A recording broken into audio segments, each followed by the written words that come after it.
Now, most people who become sick with COVID-19 are likely to experience mild or no symptoms and can recover at home. But treating COVID-19 from home can be tricky because most of the home remedies or treatments are not scientifically proven. Now, let's discuss this further. We're joined by our expert who is going to just unpack some of these home remedies that we can use. We're joined by public health medicine specialist, Dr. Indira Govender. Dr. Govender, thank you so much for your time. Let's get your reaction firstly to the move to lockdown level 4 as announced by President Cyril Ramaphosa. We heard earlier this week, before this move was taken, that going to level 5 in Gauteng specifically would be too late. Thanks very much, ma'am. Thanks for having me.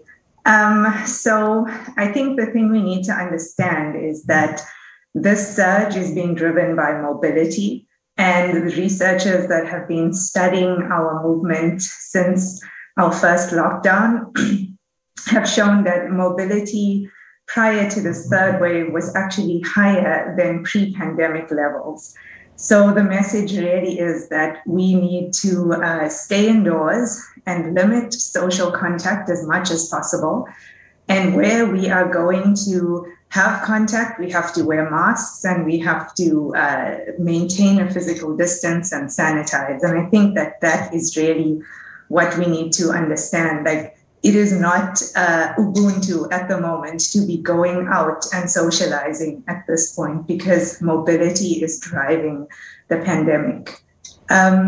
If you are experiencing symptoms at home, you think you have COVID, you've been in contact with somebody, the main thing to do, if possible, is try to get a pulse oximeter. It's a small device that you can put on the end of your finger, on your fingertips, and it measures your oxygen level in your blood.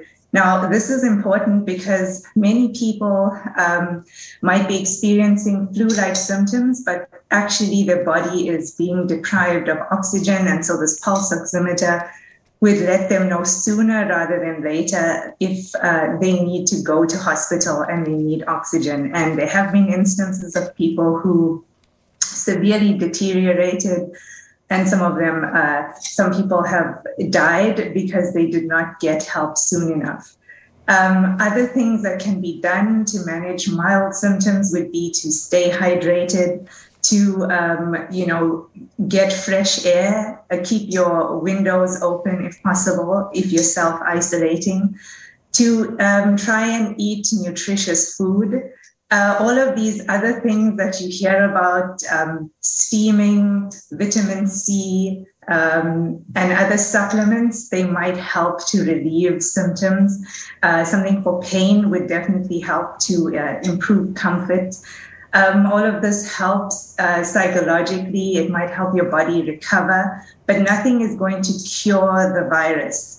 And nothing is going to get rid of the virus if you've been infected, other than the strength of your own immune system if you're managing it at home. If you can't manage at home, then you have to go to a doctor or hospital and seek hospital care.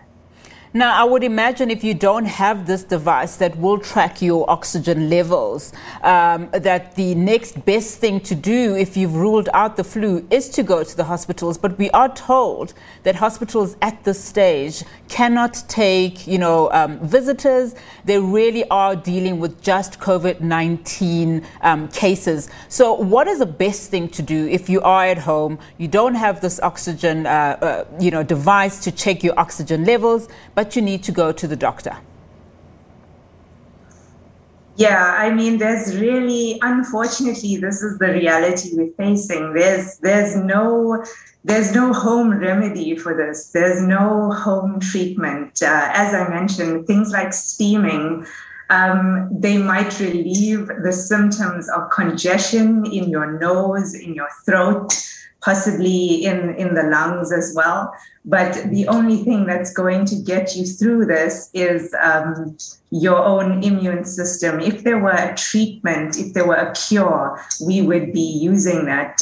Nobody's keeping it a secret from anyone. And, in the absence of widespread vaccine rollout, unfortunately, this lockdown seems to be the only intervention that our government can impose, because, as I said, mobility is what's driving this pandemic. And now we've got a variant that is more transmissible and seems to be able to survive conditions that prior variants were not able to. So that makes it even more dangerous at this point. Now, Doctor, as you know, there's a lot of messages that, fly through various groups on social media, different people having different advice for people to take, especially when you have, children to deal with. What are some of the misconceptions that are out there that you have seen that we probably can just, educate the public in terms of things that you should not be trying at home?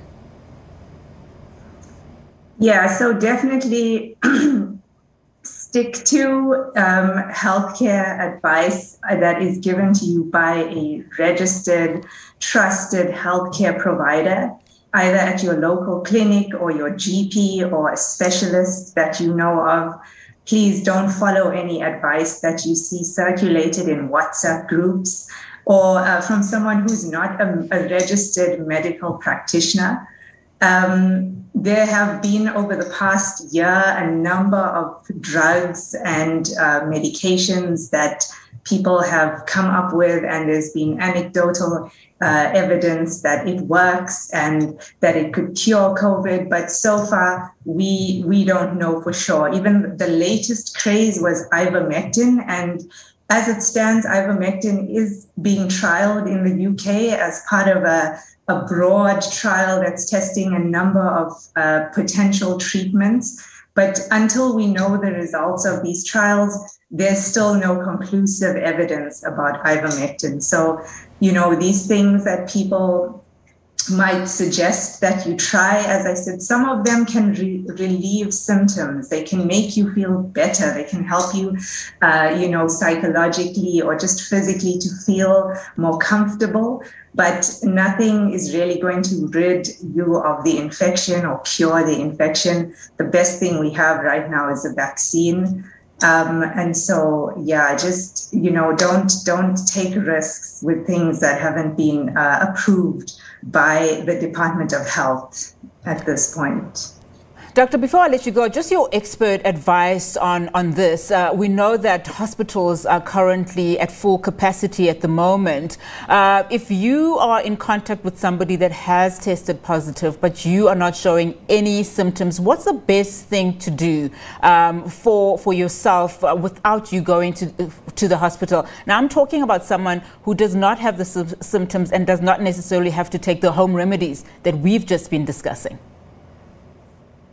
Okay, so the most responsible thing there, if you've had contact with someone who's tested positive, is to firstly stay indoors, stay at home, self-isolate, whatever that means, but it just means stay away from other people. Inform the people that you've recently had contact with that you were in contact with somebody who has tested positive. And just try to, as I said, self-isolate in whatever way possible for at least 10 days. If in 10 days you don't develop any symptoms, then you should be okay after 10 days. But remember, a person can develop symptoms on the 10th day as well. So you really need to monitor yourself for 10 days. Otherwise, if you do develop mild symptoms, then you need to count 10 days from the onset, or I think it's 14 days from the onset of those symptoms before you can come out of your quarantine or self-isolation.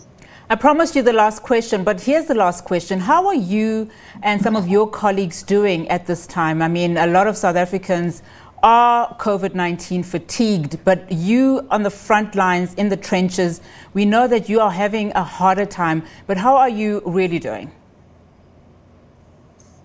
Yeah, I think that most of us are just wondering when this is going to be over and how much more of it we are supposed to take, and to see and to hear reports of people who are, as I said, socializing and going out with a kind of disregard or, recklessness about their own risks and risks to other people. Is just very disappointing to think that after more than a year of this and after all that we've lost, in every aspect of our lives, we still can't rely on people to just follow the advice that everyone's telling them. Yeah. Well, Dr. Govender, thank you so much for your time, and thank you to you and your colleagues for what you are doing for the country during this very trying time for all of us. Thanks very much for having me.